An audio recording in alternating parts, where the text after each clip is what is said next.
بسم الله الحمد لله والصلاة والسلام على نبينا محمد وعلى آله وصحبه أجمعين أما بعد برشا مقطع حمد سنالر بزني يقطن برقلب türlü nimetler bilen bizni sindirip turgan alemlerinin hocası hem terbiyesçisi bulan Allah subhanahu wa ta'ala bir özüne gine tiyişli hem bizge şuşu Kur'an hükümlerin iretip kaldırgan cennet yolun bizge beyan etken sürekli Peygamber sallallahu aleyhi ve sellem'nin ruhuna, ana ehl-i beytine türümüzden çıkan salavat şerifler barıp erişseydi biz tefsir derslerin devam edebiz.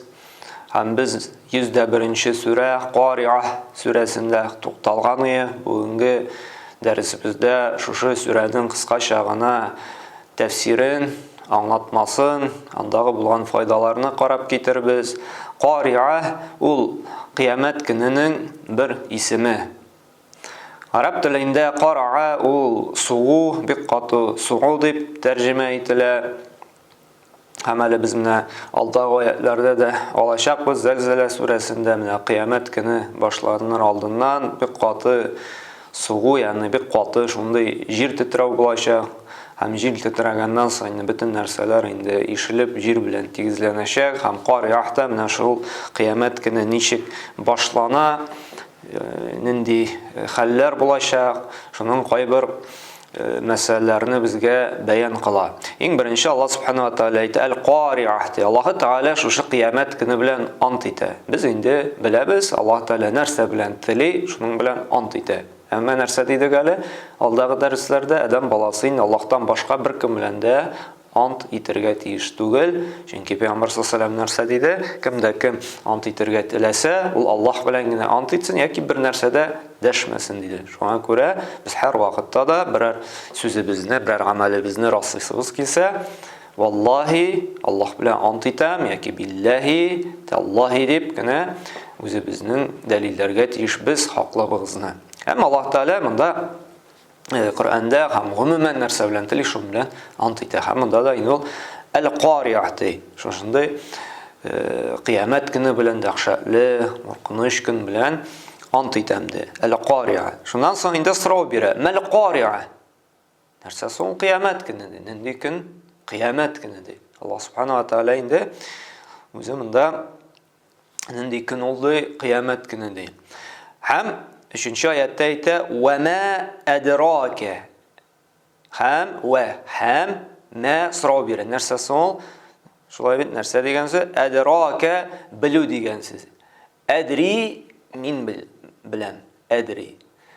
Manda indi edrake sin bilesin. Şulay bit. Ama manda sıra bire. Ve ma edrake sin bileyim nerse sana bilgitti de. Mel qari'a nerse ikanin kıyamet gününde.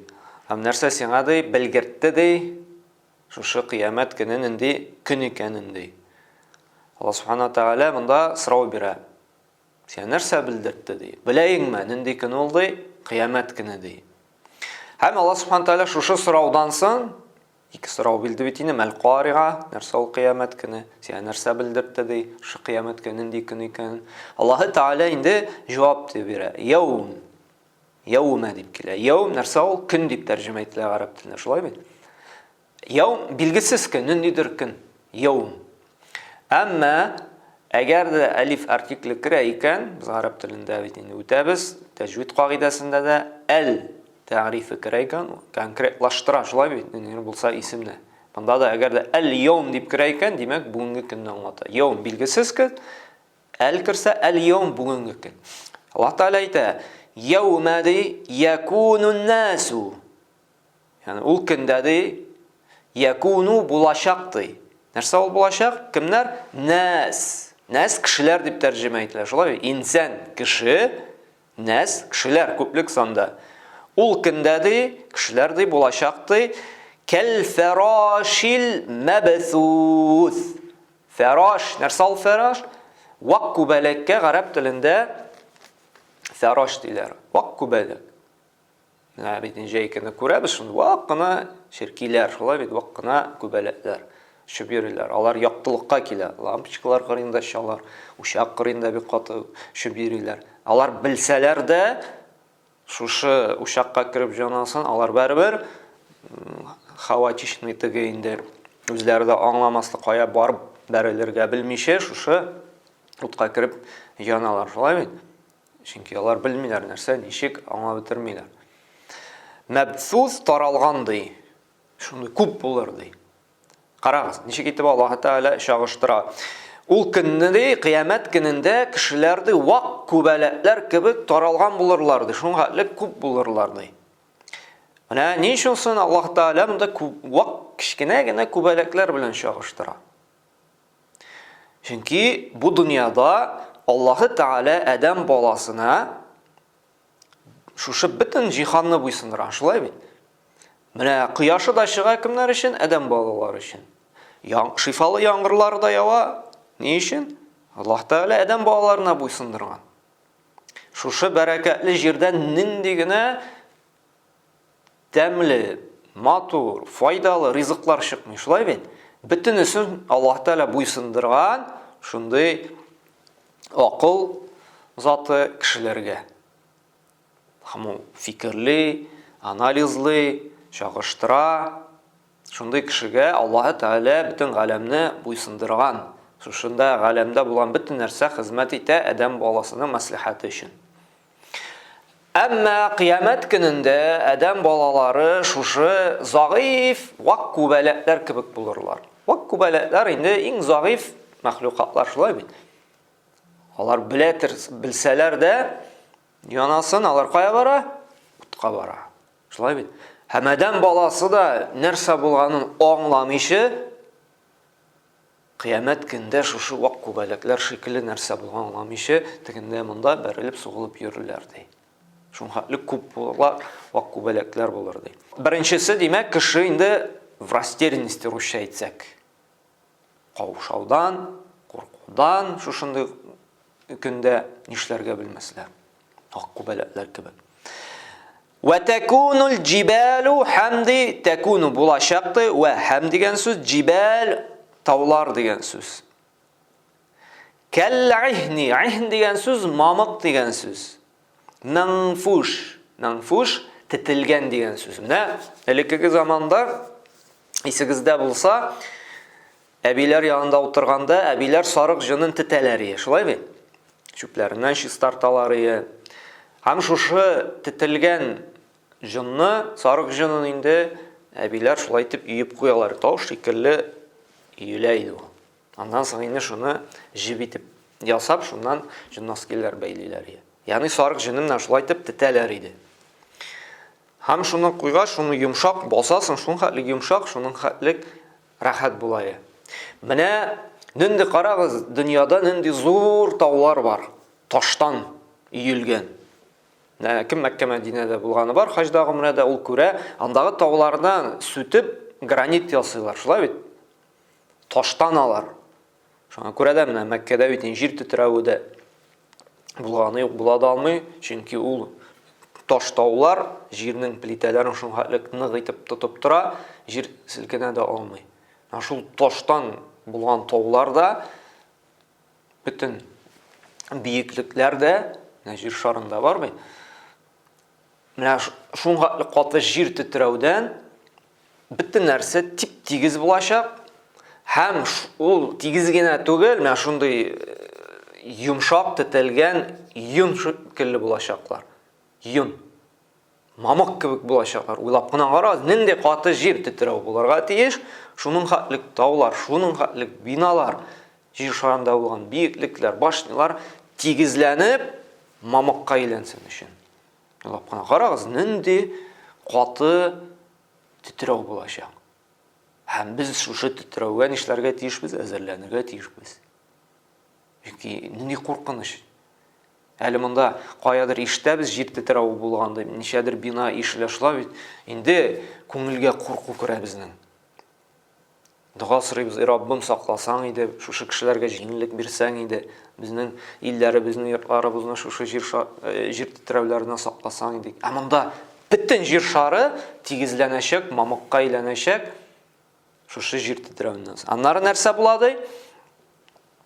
Аннары Аллаһ Тәгалә әйтә, әмма ди куркырга кирәкми ди, шушы җыеп теттерәүеннән дә, шушы кыямәт көненнән дә, әгәр дә фәәммә татарча, шулай әммә ди, мән, кемнең дигән сүз шулай бит. Әмма Коръәндә без укыйбыз мән дип. Сәкуләт нәрсә? Сәкил араб телендә үтәбез. Сәкил нәрсә ул? Авыр дигән сүз шулай бит. Сәкуләт инде монда үлчәүгә кайтып кала. Кемнең ди? Сәкуләт мәвазину. Мизан нәрсә ул? Элекеге татар сүзе. Элекеге китапларда карасак, үлчәүне ничек итеп язалар? Мизанда дип шулай бит. Мизанда шуның хәтлек килограмм, аның мизанында шуның хәтлек ни бар иде. Үлчәү нәрсәләр бар иде. Мизан, үлчәү. Монда инде мәвазин күплек санында килгән. Әмма кемнең үлчәүе ди авыр булса ди, фәһуә ул ди фи гыйшәти радия. Риза булган канәгать тормышта булачак ди. Нәрсә дигән сүз бу? Кемнең үлчәүе авыр булачак нәрсә белән?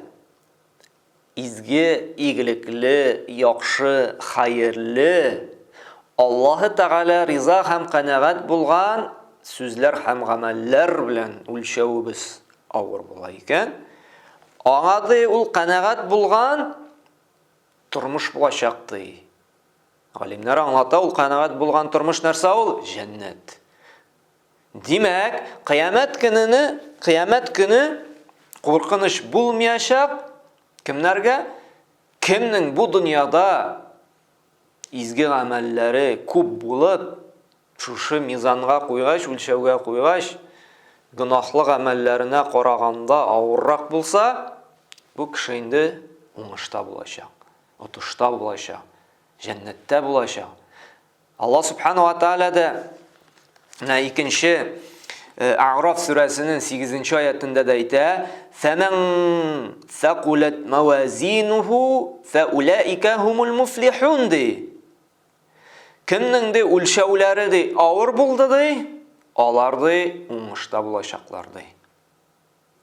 Алар уңышта булачаклар, аларга инде курку булмаячак ди. Әмма үлчә шарт нәрсә? Уңышта булыр өчен хакыйкый уңышка изгелек.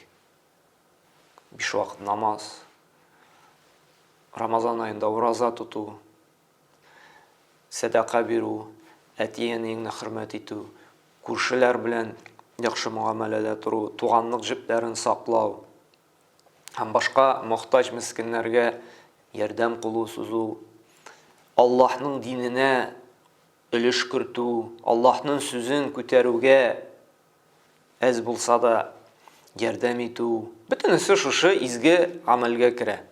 Чөнки Аллаһ Субханаһу Тааля менә нәрсәдә Каф сүрәсендә дә әйтә: "Иннәлләзина аману ва амилус салихати канат лахум җаннатул фирдаусил нузула" ди.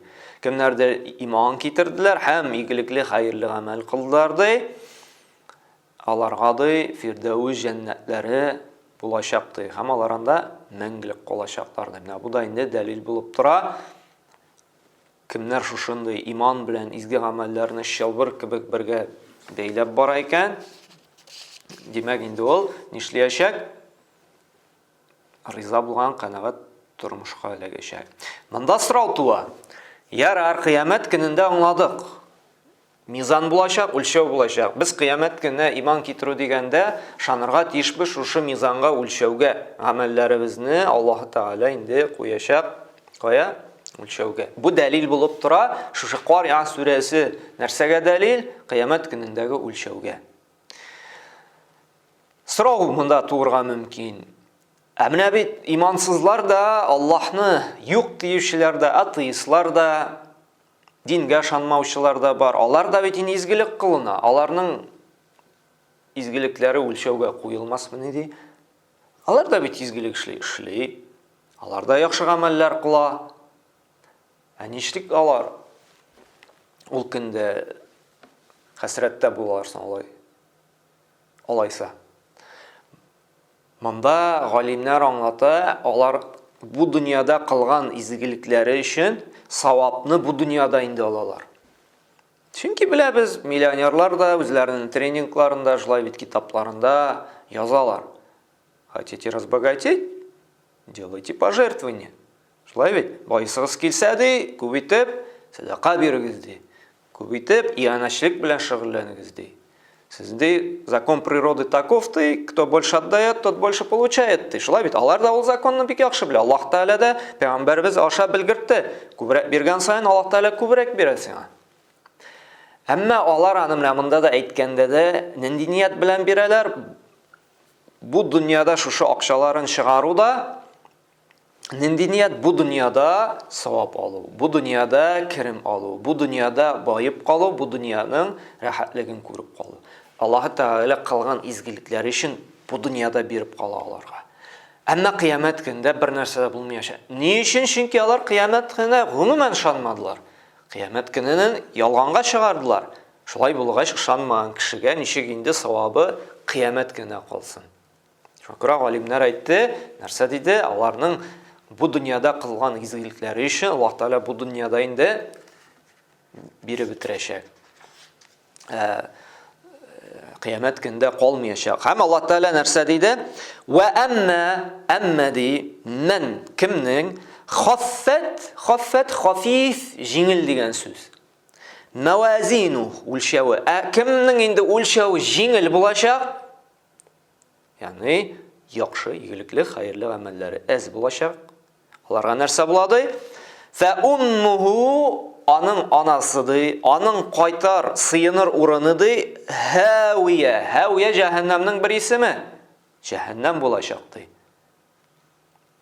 Димәк, кемнең шушы үлчәве изгелекләре белән әз була? Шулай бит? Гынахлы гамәлләре инде авыррак була икән. Аның кайтар урыны ди, кайту урыны ди, сыена торган урын ди. Нәрсә ди? Җәһәннәм ди. Ни өчен әни дип монда Аллаһ Тәгалә чагыштыру килә. Муфассирләр, галимнәр инде аңлата. Гадәттә кеше бер авырлык килсә, бер проблема юкса, кая бара, кая кайта? Әнисе янына. Бала да бит инде егылып җылады икән, әнием дип җылышлай бит. Әнисе янына чаба. Чөнки сыена торган нинди генә булмасын баласы, әшәкеме, тәртиплеме, байма, хәерчеме, эшлеме, эшсезме, әнисе һәрвакытта аны кабул итә. Һәм менә монда да сыена торган, кайта торган урыны нәрсә ди? Җәһәннәм булачак ди. Һәм Аллаһ Тәгалә Мөэминнәр сүрәсенең 103-нче аятында әйтә: "Ва ман хаффат мавазинуху фа улайка аллазина хасиру анфусахум фи җәһәннәмә халидун." Һәм кемнең инде ди үлчәве ди җиңел булса ди, савабына караганда гынахлы гамәлләре күп булса ди, андый кешеләр үзләренә зарар итүчеләр ди. Алар җәһәннәмдә мәңге калучылар ди. Бу инде икенче аятта шушы аятны инде тагын да тулыландыра, ныкыта. Димәк, Алла сакласын безнең куркыта, этәрәк күбрәк нишләргә шушы үлчәүләре безне чагыштырга, анализ ясарга. Көн үтте, ай үтте, ел үтте, без уйланырга тиешбез. Бүген йоклар алдыннан сорау бирик. Кайсы мизаныбыз авыррак булды? Нәрсә эшләдек менә без бүген кыямәт көнендә үлчәүемне изгелек белән уракта торган? Эшләдемме мин динемә, җәмгыятькә, гомумән кешеләргә файда китерә торган игелекле яхшы гамәлләр? Авырайдымы үлчәүем? Әгәр дә инде күп тапкыр авыр булса, альхамдулилла.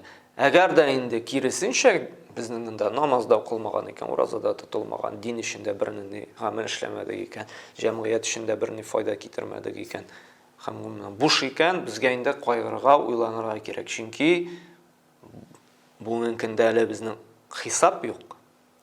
Шулай бит. Әмма гамәл кылып була. Иртәгесе көнне инде хисап булырга мөмкин, әмма гамәл кылып булмаска мөмкин. Шуңа күрә менә бу сүрә безне нишләтә? Уйландырырга тиеш. Һәм Аллаһ Субханаһу ва Тәгалә дәвам итеп әйтә: "Ва ма адрака ма хия ди." Һәм сиңа ди нәрсә белгертте ди? Шушы көнне ди. Нәрсә ул? Җәһәннәм. Нәрсә белгертте сиңа шушы җәһәннәм? Белә йеңмә син шушы җәһәннәм турында ди. Нарун, нар ул ут дигән сүз шулай бит. Хамия кыздырылган, Кайнар дигән сүз. Ул утты Аллаһтан сорау бирде һәм җавап бирә. Ул утты, ул җәһәннәмдә кыздырылган уттыр ди. Һәм Пәйгамбер саллаллаһу алейһи ва сәллям әйтә бит. Бухари җыентында килә торган хадистә: "Нарукум һазихи аллати юқиду ибни Адам ди, җузъун мин 70 җуз'ан мин харри җәһәннәм ди." Нәди сезнең ди бу дөньяда булган утыгыз ди. Бу дөньяда бит инде без шәйне кабызып җибәрәбез газда шулай бит, яки инде җәй көне учак ягып плов пешерәбез. Ул утта безне пешереп ала. Әмма Пәйгамбер саллаллаһу алейһи ва сәллям җәһәннәм уты ди, шушы сезне бу дөньяда пешергән уттан ди 70 мәртәбәгә ди issерәк, кайнаррак ди. Кайбер риваяттә килә хәтта 100 дип тә.